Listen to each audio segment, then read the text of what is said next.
คนพอละเลยขอบใจให้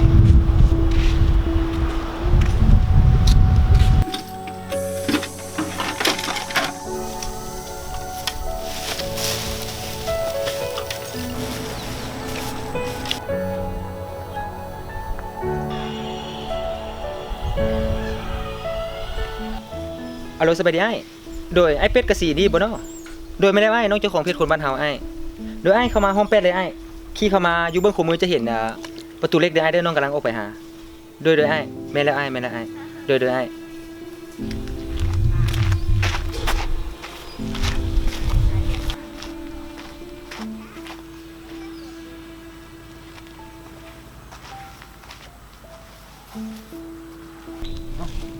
ไผวะ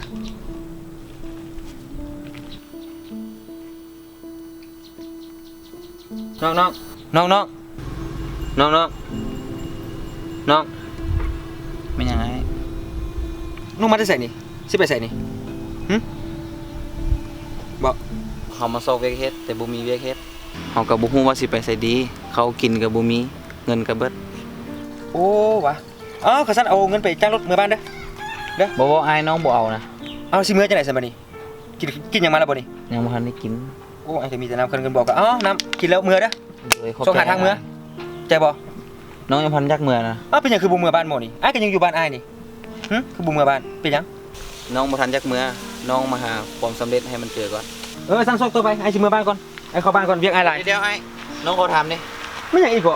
ให้น้องขอถามนี่ ถามหยังเอาถามมา เส้นทางไปหาความสำเร็จไปทางใด เจ้าอยากเห็นเส้นทางแห่งความสำเร็จบ่เจ้าฟังเด้อเจ้าย่างไปซื่อๆห้ามกลับหลังและเจ้าจะเจอเส้นทางแห่งคุณดูถูกเมื่อเจ้ากายไปจะเจอทางโค้งแห่งความล้มเหลวเลี้ยวเข้าห้องไปซื่อๆเลยเพื่อลดอุโมงค์ความผิดหวังจากนั้นเลี้ยวขวาบนสี่แยกแห่งความท้อถอยย่างต่อไปตามถนนแห่งอุปสรรคผ่านคลองท้อใจแล้วข้ามขวาล้มลุกคุกคานไปบ่พอเท่าไหร่เจ้าจะพบเส้นทางแห่งความสำเร็จเจ้าไปตามนั้น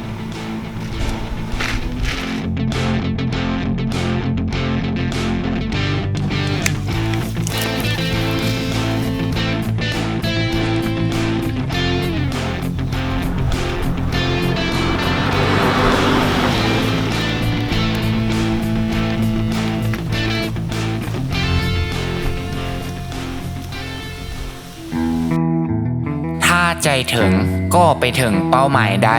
เพราะมันอยู่ที่ใจเราเอง ว่าจะสู้หรือจะยอม